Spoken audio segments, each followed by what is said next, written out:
Om Prithvi Shantirantariksha Shantir Dyau Shantir Disha Shantiravantara Disha Shantiragni Shantir Vayu Shantiraditya Shantif Chandrama Shantir Nakshatrani Shantirapa Shantiroshadaya Shantir Vanaspataya Shantir Gau Shantiraja Shantirashva Shantir Purusha Shantir Brahma Shantir Brahmana Shantir Shantireva Shanti Shantirme Astu Shantihi.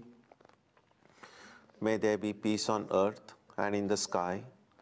May there be peace in the water and in all directions. May there be peace in the plants, in the trees, and in animals. May there be peace in the hearts of all beings. May there be peace in everyone and in everything. Sarvetra Sukhina Santu, Sarve Santu Niramayaha, Sarve Bhadrani Pashyantu, Ma Kaschid Dukha Bhag Bhavet, Sarvastaratu Durgani, Sarvo Bhadrani Pashyatu, Sarvas Sadbuddhimapnotu, Sarvas Sarvatra Nandatu. May all be happy and healthy. May all see what is good, and may no one experience misery. May all overcome their obstacles and acquire good tendencies. May people everywhere find joy and fulfillment.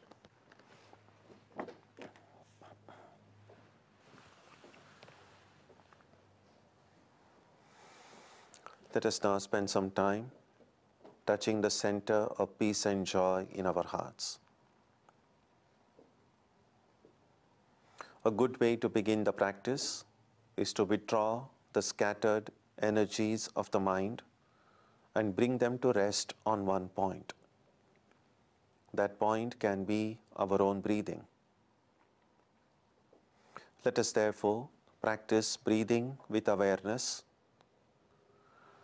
As we breathe in, let us visualize that our body and mind are being filled with love, strength, and compassion. And as we breathe out, let us release all the stress, anxiety, and exhaustion in the body and mind. Let us practice this way for a while.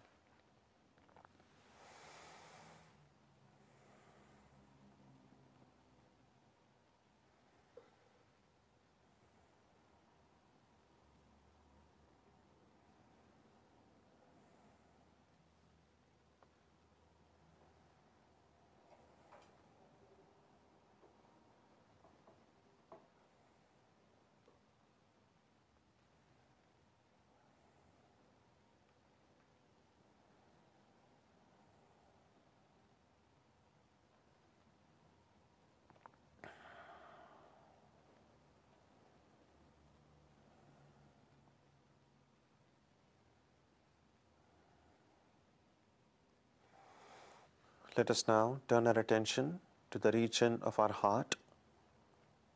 Although God is present everywhere and in everyone, the divine presence can be felt most clearly in our hearts. We can meditate in any way we have been taught. To remain focused, we can take the help of a short mental prayer or a mantra or a divine name. Let us now spend some time dwelling on the presence of God in our hearts.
Om Asatoma Satkamaya Tamasoma Jyotirgamaya Mrityorma Amritam Gamaya. May the Divine lead us from the unreal to the real, from darkness to light, from death to immortality. Peace, peace, peace be unto all.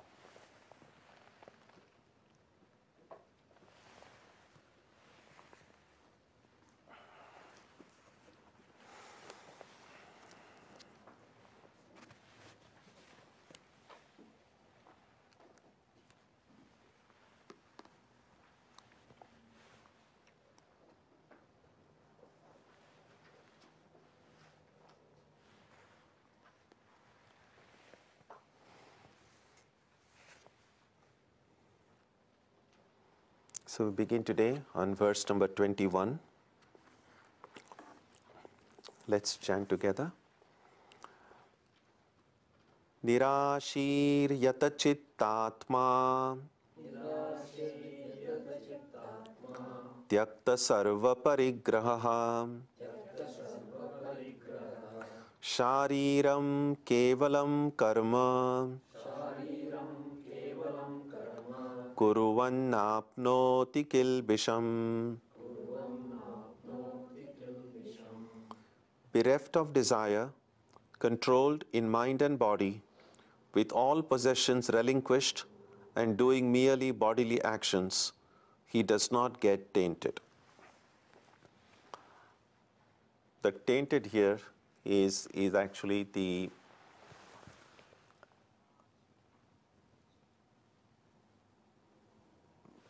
root cause that keeps us tied to this plane of existence.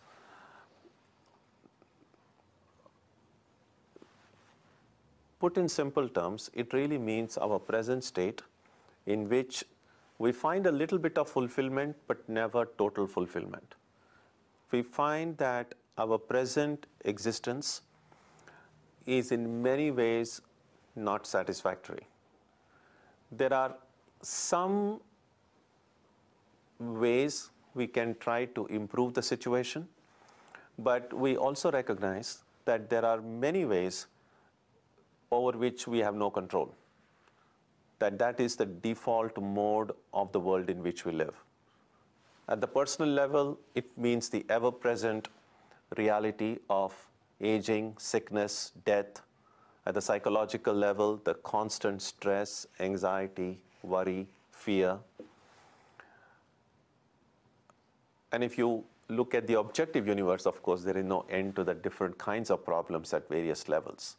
Now, some of these problems can be solved, some of these can be minimized, but there are some which really there is nothing you can do about it.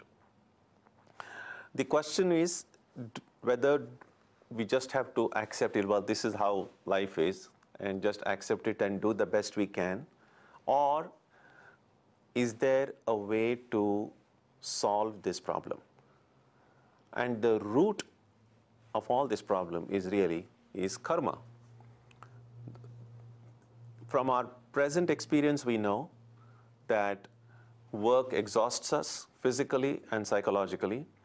While it injects some hope in our heart, it also brings some joy when the work is successful, but oftentimes it also brings pain, sorrow, worry, anxiety. On the other hand, rest seems to be a wonderful thing. We all want rest. We all look forward to vacations. We all look forward to a good night's sleep. And yet, that rest never completely takes away all the negatives of the activities in which we are engaged. And so that's the constant things we have to wait, or how much work I have and how much time to rest or relax I have. So what Krishna is suggesting here is that the two don't have to be separated, that we can be working and resting at the same time. If work is what causes problem, I can neutralize work. In other words, I can make my work into non-work. And we saw last time that what it basically involves, making work into non-work, is not working. Because not working is not a choice. We cannot not work. We can just sit in one place and apparently not do anything, but we are still doing. We are still sitting. We are still breathing. We are still thinking. We are still worrying. So it's impossible not to do anything. And the moment we do, we are in trouble. So since not doing work is not an option, can we do work in an intelligent way? And that is why it's karma yoga. Can we do work as yoga by which it can free us?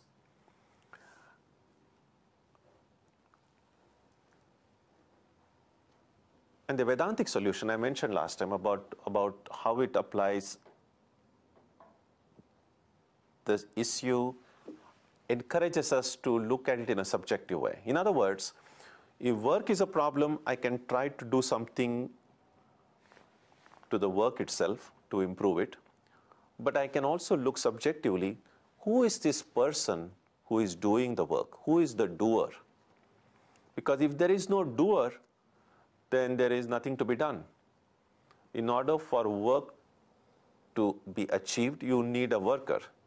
If we can get the doer out of the picture, then the work will automatically be taken care of. And that's why then we look inside and say, who is it that's really doing stuff? And then we discover the Atman, which is who each of us is, never really does anything. The spirit doesn't do anything. And all the activities are really done by our body and mind. And so, constantly aware of the fact that I'm not the body and mind helps me to be working and not working at the same time. That's the trick. And that's why in the earlier verse, which we saw last time, verse number 20, you can see, renouncing the attachment for action and its fruit, ever contented and without any refuge, he does not do anything, even though engaged in action. So this is how, if we want to transform our work into non-work, if we want to work and not be caught up in the negativities of work, and at the same time get all the joys of rest, we need to renounce all attachment for the fruits of the work. So we do what is right, we do what is good, but keep no expectation in the heart. Recognizing that what is my due in life will automatically come to me, whether I expect it or not. So making an effort to live in life without expecting anything, it might seem as if it's impossible. It might seem as if it's like, is it worth doing it? But try it out. Try it out even for half a day. Just go through whatever you need to do, but say, I'm not going to expect anything from anyone. You see, you will feel much better. Even if it's an imperfect practice, just to live without expecting anything. I mean, you already begin to enjoy some amount of freedom already. What binds us, what creates bondage is expectation. Expectation from other people, expectation from world, expectation from nature, just whoever. And just to say, I'm independent, I don't expect anything from anyone. It is a wonderful practice. So that's what Krishna says here. In the verse that we're seeing now, he gives the characteristics of a person who is able to live without this kind of attachment. In other words, this is what we need to do in order to not be tainted. But tainted means caught up in the negativities associated with work. Bereft of desire. Again, I mentioned it earlier. If we can, sometimes it's a good practice to ask ourselves, what are the things I desire? And it may be, it may be a pretty big list. But sometimes, if we actually try to put it down on paper, so these are the things I desire, and prioritize them. So which is what, among the things that I desire, which is like I desire most? Number 2, number 3. Just as a game, you can tear off that piece of paper later on if you want. But And then, one by one, you can just see, ask yourself, how badly do I need this? How strong is my desire for this? And if there are certain things in you find like, well, if I get it, it's okay. Even if I don't get it, it's okay. Then just strike it out. If you can kind of minimize the number of things you need, you will already begin to experience the joy of freedom. That is bereft, and ultimately, of course, when we truly experience that we are the infinite being, there will be no desire. So it's this way. When I become the infinite, there are no desires in the heart. Now, in order for me to reach that state, I must consciously try to minimize my desires. And again, I often go to the example of sleep because it's very helpful. In sleep, in deep sleep, we are not limited by the body and mind. Because the deep sleep, we don't have the awareness, identification, I am this body and mind. And so because we are not limited by the body and mind, we are almost kind of metaphorically infinite in our deep sleep, because there is nothing, we are not limited, we are not tied down to the body and mind. And there are no desires. In deep sleep, there are no desires. And we are happy. We are happy, peaceful, contented in deepest sleep. There are no desires, but we are not tied down to the body and mind either. Now, can we recreate that experience in the waking state when we are not tied to the body and mind, and experience that deep inner contentment and peace and joy that we experience in deep sleep?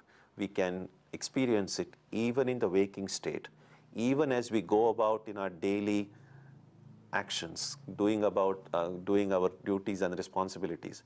We can experience that same peace, joy, contentment as in sleep. We can do it. That's what Krishna is saying.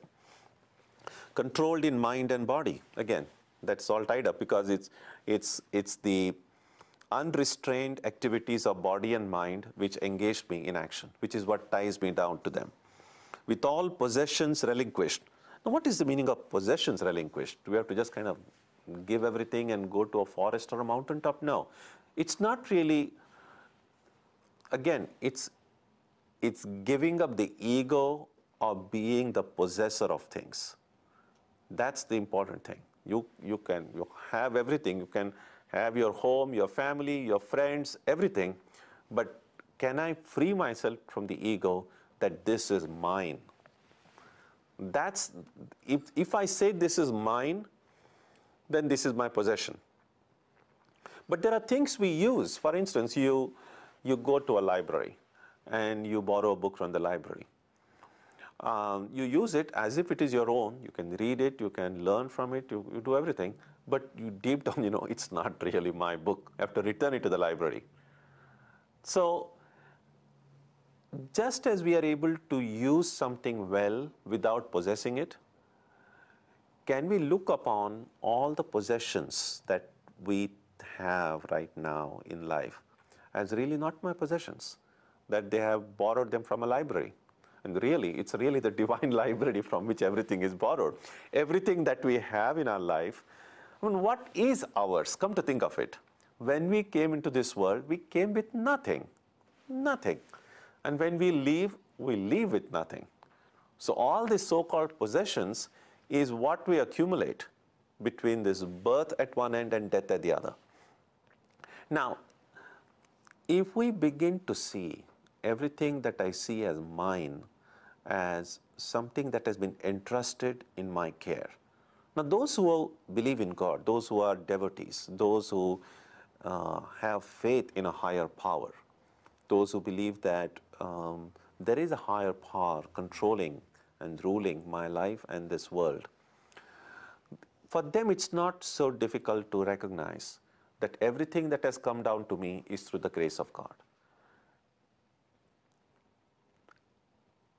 So all that I see as my own is really something and that's why we often see that when a baby is born at home, we say this is God's gift to the family. So sometimes we say it, but do we really take those words seriously? Do we always really mean it? Well, if it's God's gift, it is God's.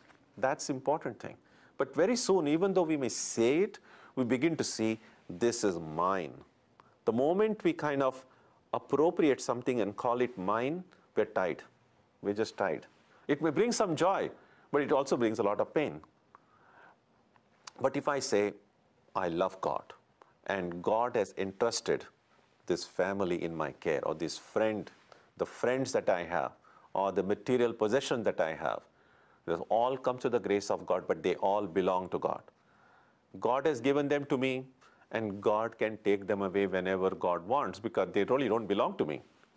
So we will be able to make good use of everything that we have.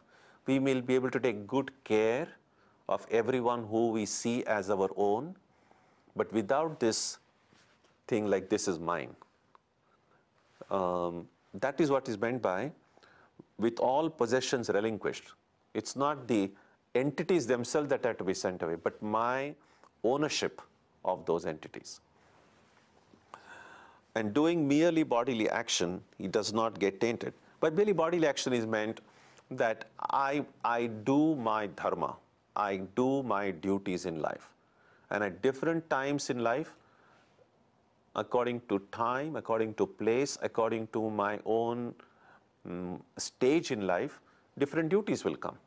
The duty as a son or a daughter, and then later on duty as a husband or a wife, or duty as a mother or a father. So depending on our life circumstances, at different stages, different duties will come to us. Different responsibilities will come to us. So whichever duty and responsibility comes to us, I should carry them out to the best of my ability, recognizing deep down in my heart that I don't possess anyone or anything. But I will take good care of everything that has been entrusted in my care. So we become trustees of everything that we see as our own. Sri Ramakrishna used to give the example of a maid servant. In olden days, probably in some parts of the world even today, some wealthy person's home, sometimes they will get a kind of a nanny or someone from some, usually from some rural area in India. It was a pretty common occurrence. And so then this maid who will be at home lived almost like a member of the family. She would take care of the owner's children as if they are her own children. I have seen in my uncle's home, who was very wealthy, and so they had two such. They're really employed, but we have seen them right from the time we were babies. So no one really saw them as employees. They were seen as pretty much as members of the family. So much so that if any children were naughty, just like a mother would scold or thrash them, these maids thrashed these two, and no one was offended, because it's like, well, that's the thing. So, but although there was no distinction made that, oh, you are servants and you're not a family, they were treated members of the family as members of the family. Deep down in their heart, they exactly knew who they were. They knew that, yes, I'm looking upon these children, taking care of them as if they are my children, but my real child is back home in my village. All this I'm really working for my family back home. That's the kind of an attitude a spiritual person can have. We can look upon everything, yeah, these are all wonderful things, these are all mine, but deep down, say, the only being who is mine is the divine being. The only being who is mine is my spiritual ideal. Now, that way of thinking is very helpful, because we see that everything other than our spiritual ideal will be, can be, and will be taken away from us sooner or later. Nothing in this world will remain with us forever. That's just the way things are. And so to recognize that they have come through God's grace, they will be taken away whenever God wills it.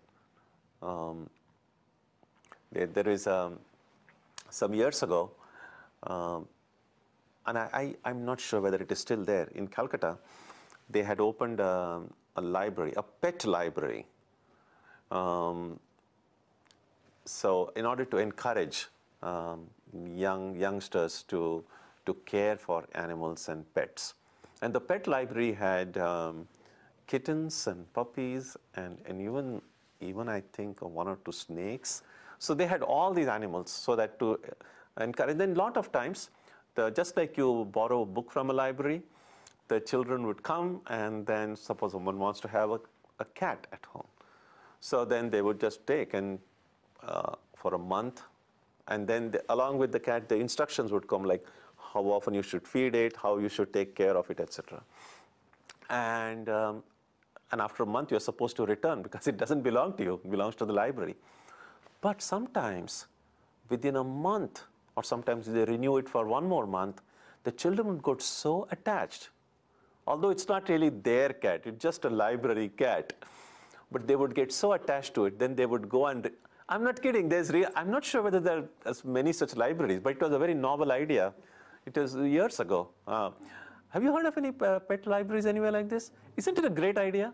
And oftentimes the children would get so attached to that cat or a dog, they wouldn't want to return it after a month. And it was good. The library was like, oh, it doesn't belong to you.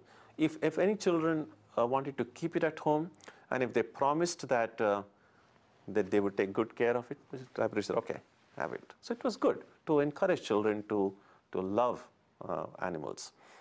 But the reason I mention is to show how, even when you know the cat doesn't belong to you, you know the cat is going to be with you only for a month, you can get so attached to it that then you don't want to let it go. And just think about the number of people and things and entities we see as mine, as belonging to me in this life. And it's not just a question of 1 month. So how much that sense of ownership can tie us down. And so what this does is to say, not that you have to give up anything, not that you have to send anyone away, but deep down, you don't even have to tell them. Let them think whatever they want, but deep down in your heart, you know that no one really belongs to me.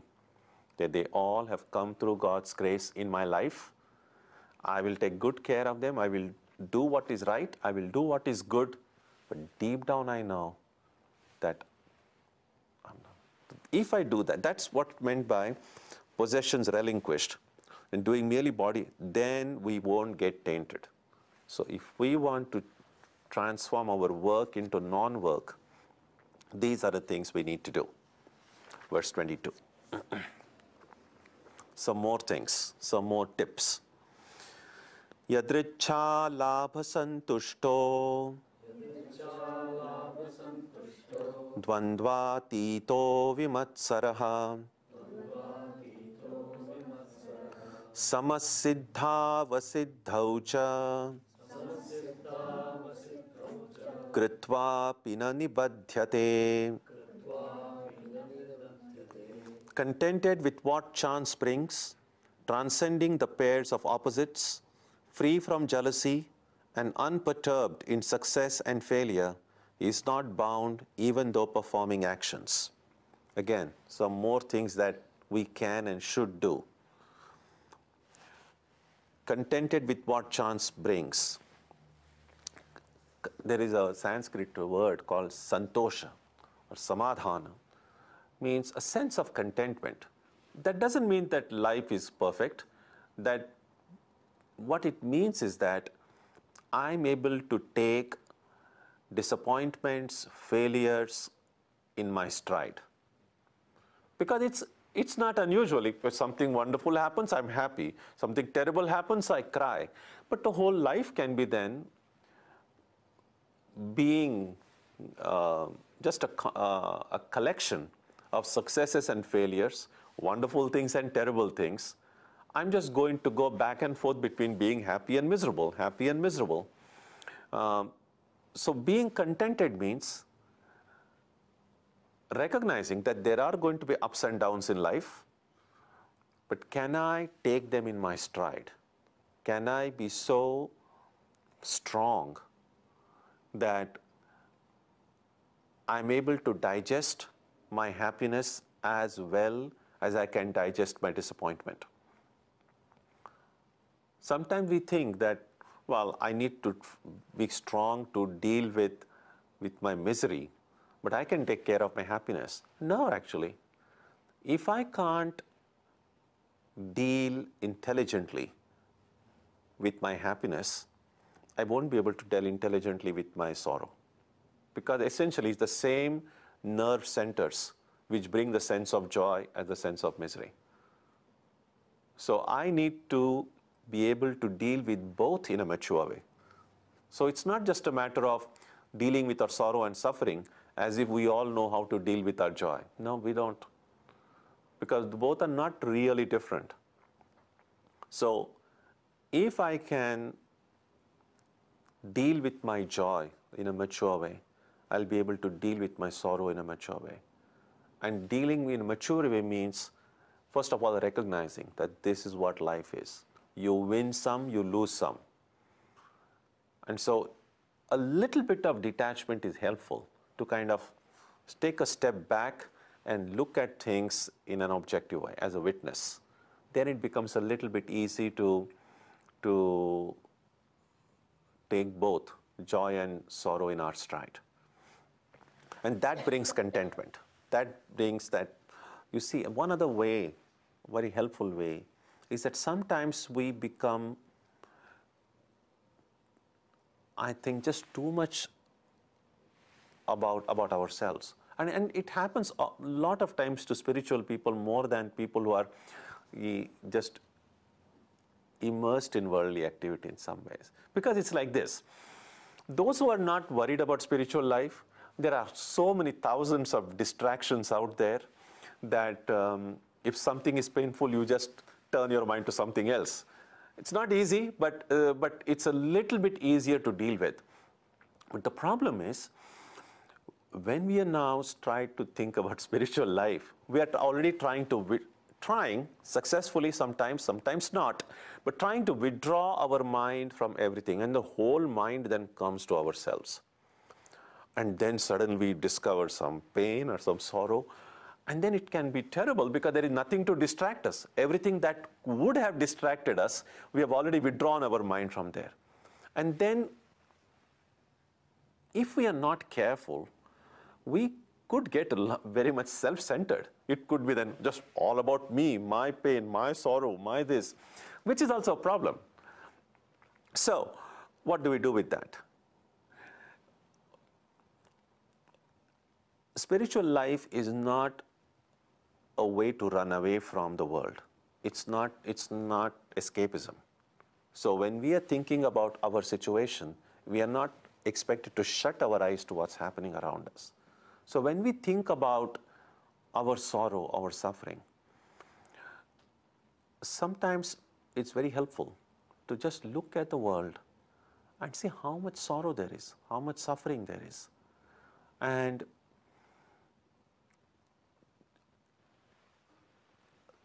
really, if we think about many parts of the world, even, there are lots of people who don't have a square meal a day. There is a very real problem of hunger, the problem of homelessness, and so on. So if we look at the intensity of suffering the world over, and then we look at our own suffering, you will find that it suddenly becomes less, because everything is so relative. The moment you see someone is suffering so badly, and then you look at it and say, well, compared to that other person, I'm, through God's grace, much better off. So it is helpful to open our eyes and look at the world when we get too self-centered, just to kind of put things in the right perspective. And it's not just to a kind of a way to lessen our suffering. It's also helpful for us to get this perspective right, even when we want to help others. Because if I'm so consumed, so overwhelmed by my own problems, then not only will I not be able to help myself, I won't be able to help anybody else either. So in order for me to be helpful to myself and to others, I cannot afford to get overwhelmed by my own situation. And so we need to find ways of putting things in the right perspective. So contentment, that's one other way I could do. Just look at the world and see how there is so much for me to celebrate, and there is so much thing I can do for others rather than just be thinking about myself. So while looking at the self, looking at things subjectively is important in Vedanta. That's not an invitation to become self-centered. I think that's something we have to be very careful about.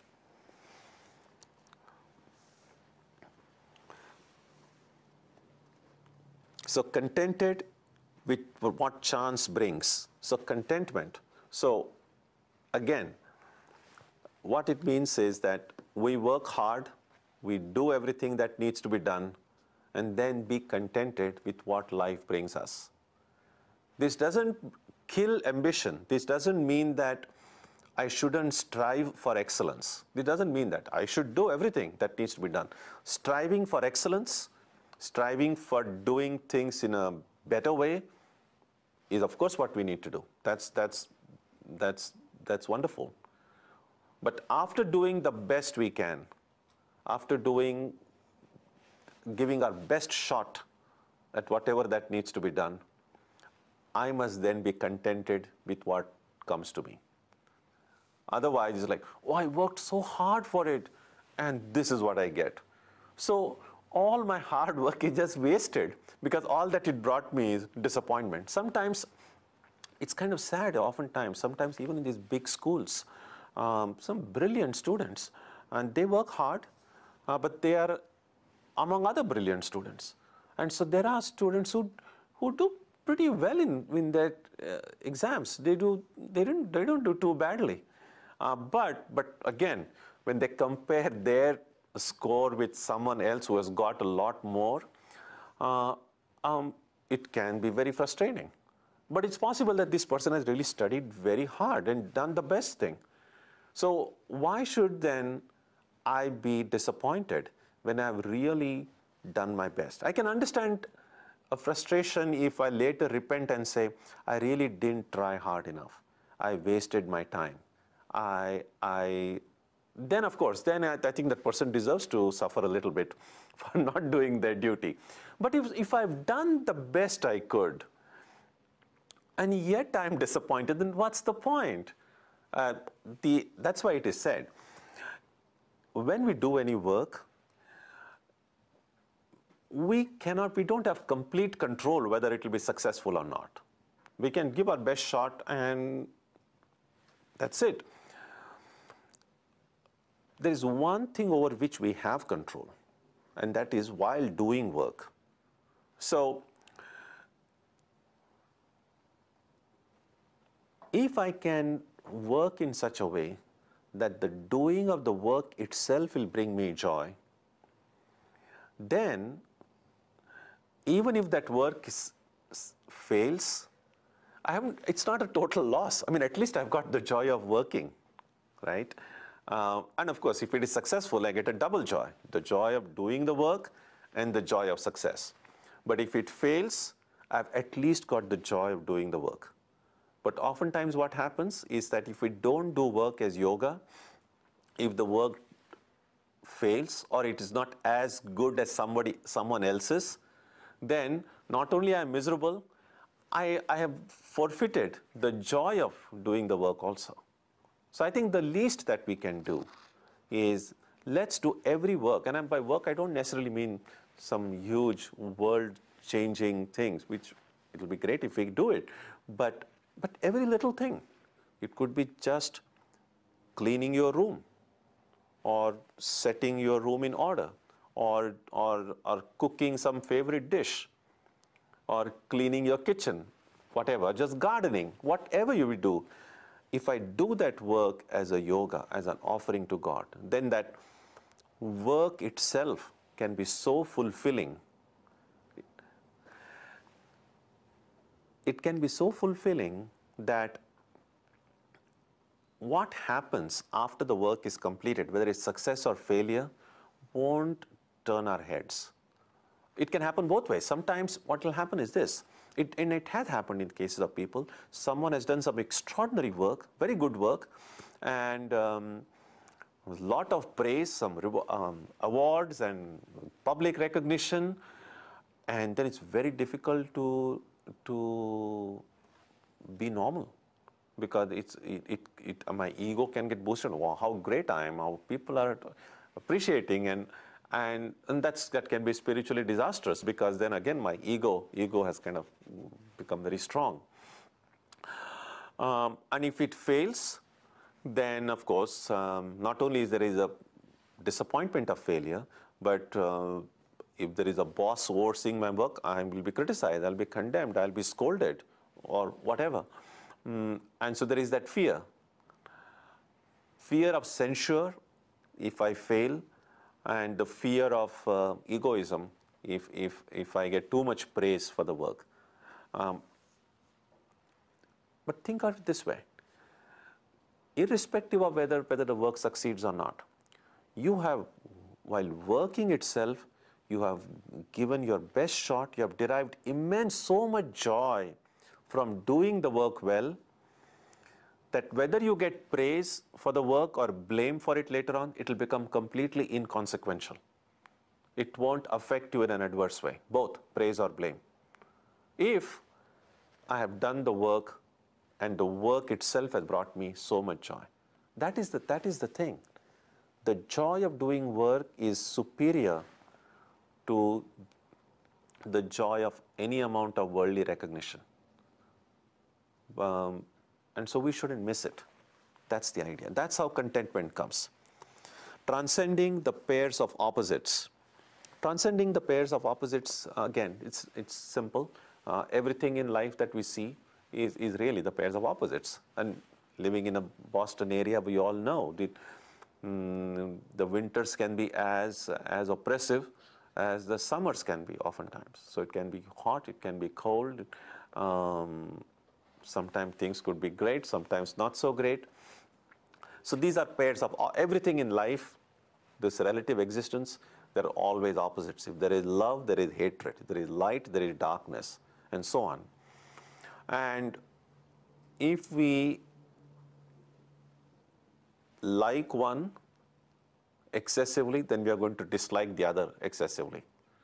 And so, as I mentioned on earlier occasions, it's a helpful spiritual practice to at least try not to have very strong likes or strong dislikes. A little, some likes, some dislikes are okay, but not excessive likes or excessive dislikes, because in the long run, they bring a lot of pain. And slowly, if we can minimize our likes and dislikes and be contented, whatever comes, just accept it as it is. And as I've said, for many of these, we really don't have choice. We don't have choice about when winter should come or summer should come. So you've got to accept it. You either have got to accept it or just go on grumbling, complaining all your life, which is no fun either. I mean, there are some people, it's become so much of a nature with them to jump, no matter what. You're like, oh, so cold, it's terrible. It's so hot, it's so terrible. But what are you going to do? We don't have choice. So rather than grumble or complain, take it in your stride. And that's what, so the word that is often used in it's actually a very important spiritual practice. It's called forbearance. In Sanskrit, it's called titiksha. Shankaracharya describes that very beautifully in a verse in Viveka Chudamani. What is forbearance? Understood in a Vedanta, as a Vedanta practice. And the verse goes something like this.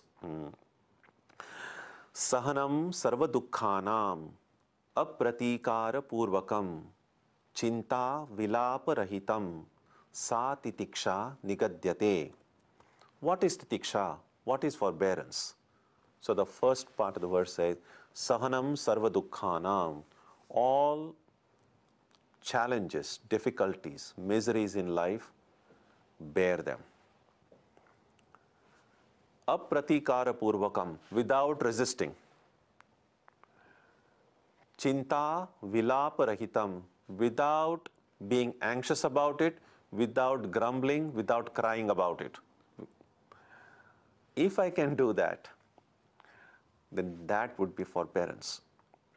And we must say, well, why should I do this? The reason is, if I can truly do it, it will make me strong. If something that I don't like happens, and I go and complain and I protest, well, that's one way of expressing that I don't like something. And that needs some amount of strength. And someone who doesn't do it, people think, oh, what a weakling you are. You should go and tell them. So it just seems like protesting, grumbling, complaining is a way of showing strength. What is not often recognized, that it is greater strength, that when you have the capacity to land a blow, but you don't do it. I mean, if you can't do it and then you don't do it, it's not a virtue. It's like, oh, someone threatens me, and I have no way to retaliate. I'm just too weak. And in my weakness, I say, oh, okay, I forgive you. Well, that forgiveness has no value because I don't have any choice. But let's say someone comes and does something bad, and I have complete power to retaliate and vanquish the other person.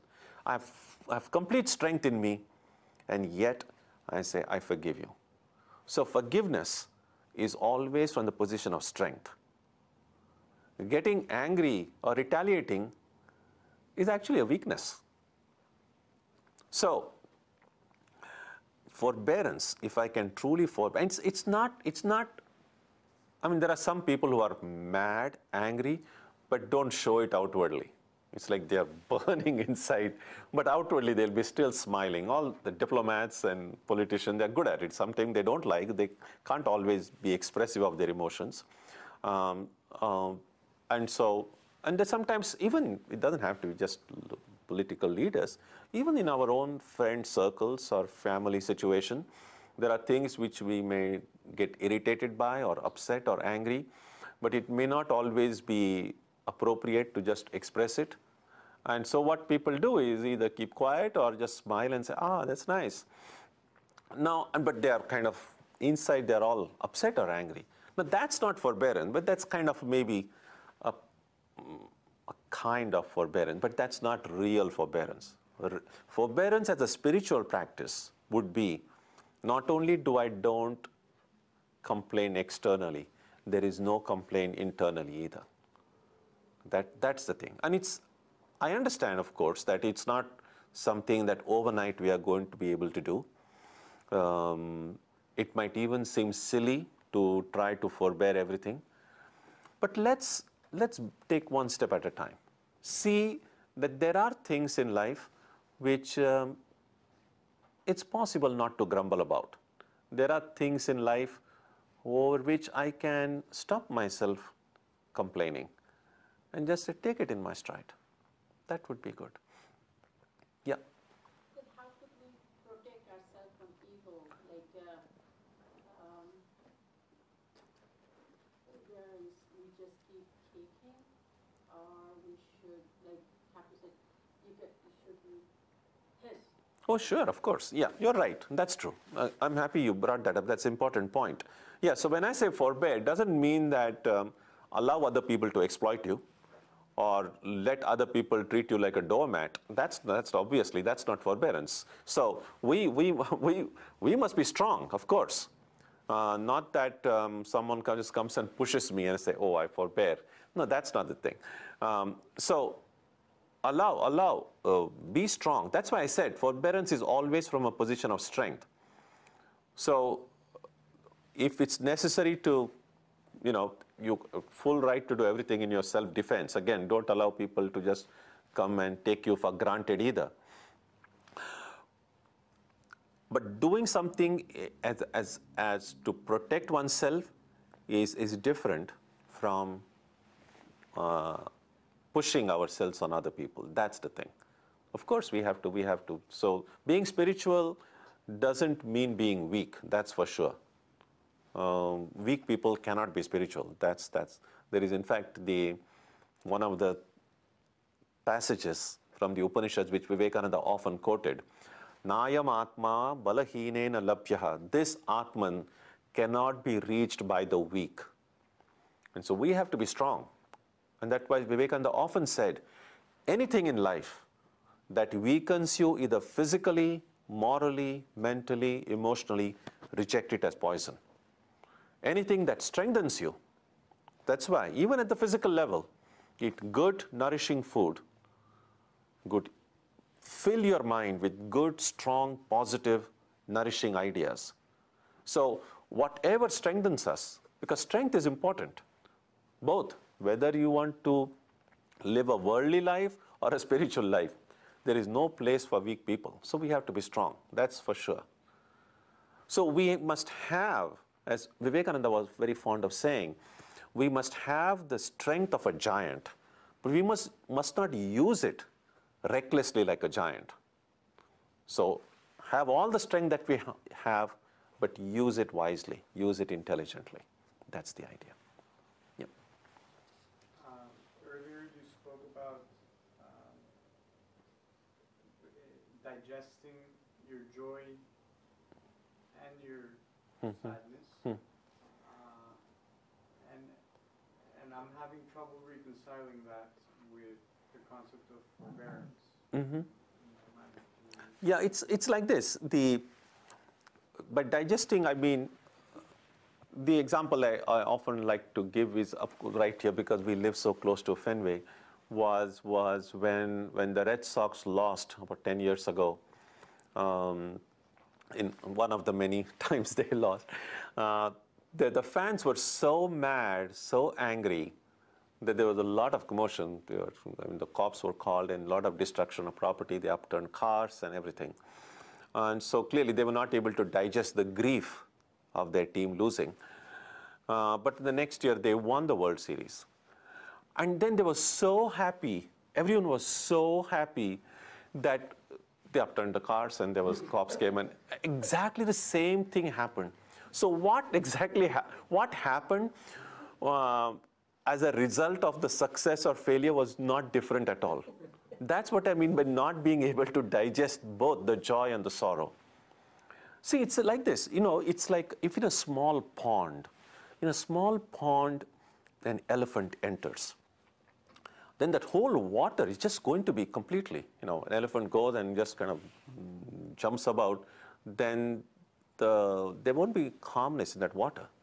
But if an elephant enters, say, Lake Michigan, well, the elephant 10 elephants, 100 elephants can enter. But the lake is so vast, it cannot ruffle it. That's the thing.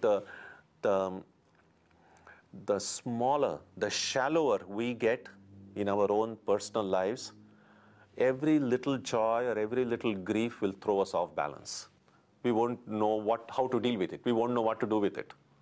It can be sometimes self-destructive. It can be sometimes destructive externally also. And that's what Vedanta says. We are the infinite being. We are the spirit. We are Lake Michigan. So these little joys and sorrows that come in life, I must be able to take it in my stride. Which is not to say that if a joy and sorrow come, I will be like, no effect. That's not the thing. I mean, a wall doesn't smile or cry, but we don't have to become like a wall.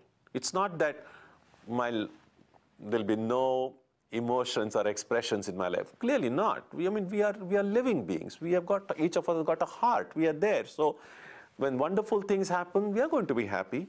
When terrible things happen, we are going to be sad. So this is not to say that we should not be happy or should not be sad. So the goal is not to become like some inanimate object which is bereft of joy and sorrow. That's not. Of course, we'll be happy, we'll be miserable. But can I be like that Lake Michigan? That even when joy or sorrow come into my life, it may cause a tiny ripple and I'm able to deal with it. And very soon that ripple goes and I'm calm like a lake, that huge lake or an ocean again.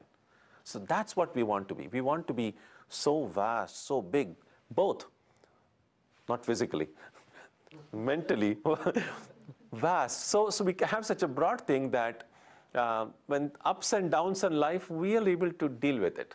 Even though there'll be a few ripples within, very quickly that equilibrium is restored and I can deal with it. That's the idea. Does it make sense now? Yeah. Okay, so we will stop here. Let me just read this verse again and then we stop.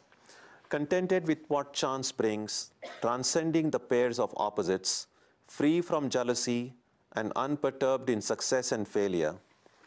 It's more or less same as doing the pairs of opposites, success and failure. He is not bound even though performing action. Free from jealousy. Again, jealousy is all the negativities that come through attachment through body and mind. So whenever Krishna describing how that person who can make work as non-work is, we have to then translate this into our mind that this is how I should be. So the characteristics of these people become the practices that we have to employ in our lives. In other words, contented with what chance may bring should translate in my mind as I should be contented with what chance brings in my life. Transcending the pairs of opposites, I must make an effort to transcend the pairs of opposites in my life. Free from jealousy, I must look in my heart and see what seeds of jealousy I have. When are the times I feel jealous? And I must try to become free from it, because if I become free from it, then I won't get bound through my karma. So each of the characteristic, each of the adjective, each of the things mentioned here becomes a spiritual practice for the rest of us. So that's how we have to translate these verses. Even if we understand the language, we have to translate it so that we know what this verse is telling us, that what am I supposed to do. So it's not just an intellectual feast. Oh, it's great ideas. It's not just ideas. It's actually a manual, just telling me how I can lead my life. And as it is often said, taking one step ahead, we go closer to the goal, the destination by one step. Not just standing in one place and just talking about the destination. We can keep on talking about it and we will not go anywhere. We'll be at where we are. So as we continue the study of the Gita, whichever of these ideas, even if not all the ideas, clearly that's not even possible at one sitting, but whichever of these ideas resonate with you, makes sense, just ask yourself the question, beginning tomorrow morning, how can I put this into practice in my life? And even if I'm able to do it just 1% of the time, that is still already a good gain. That is better than only saying, this is wonderful, this is great ideas, and not doing anything. So the theory and practice must always go hand in hand. And the idea is this: the moment you even make an effort to live according to this, even though we may fail 1,000 times, that doesn't matter. But we are making an effort to put some of these things into practice. And when you, as you will, experience a little bit of success, you say, I feel so good today because I was able to do this. That experience of actually seeing that this thing works, with that joy in the heart and that experience, you go back to the verse again and read it, it'll make better sense to you. That's what happens. When we try to live according to it, we keep on reading it, suddenly we begin to see, oh my God, this is so much meaning into it. So at first reading, we get some meaning. We try to live according to it, deeper meaning comes. So there are layers and layers of meaning hidden in these ancient texts. And these layers will be revealed to us only when we actually try to do something about it. So that's what we will try to do. Om Jananim Saradam Devim Ramakrishnam Jagadgurum Padapadme Tayo Shritva Pranamami Muhur Muhuhu. We bow down to Sri Ramakrishna and Holy Mother again and again.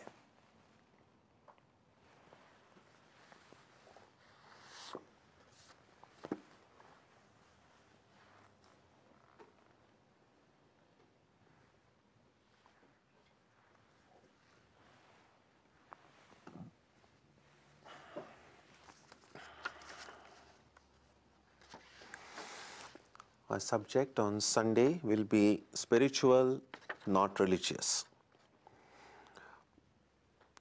Next Wednesday we will continue with the study of the Gita, and Tuesday and Saturday our Arati and meditation also will continue as usual.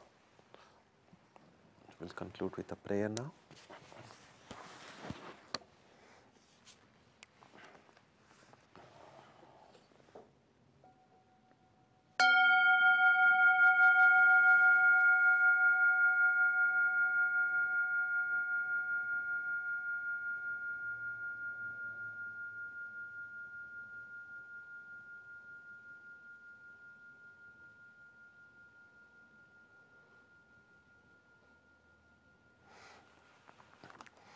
May the Divine Being, who is the Father in heaven of the Christians, Holy One of the Jewish faith, Allah of the Muslims, Buddha of the Buddhists, Tao of the Taoists, Ahura Mazda of the Zoroastrians, the Great Spirit of the Native Americans, and Brahman of the Hindus, lead us from the unreal to the real, from darkness to light, from death to immortality.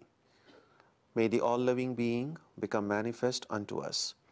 May we be granted strength, freedom, and clear understanding. May the Divine bless us all and fill our hearts with infinite grace and love. Peace, peace, peace be unto all.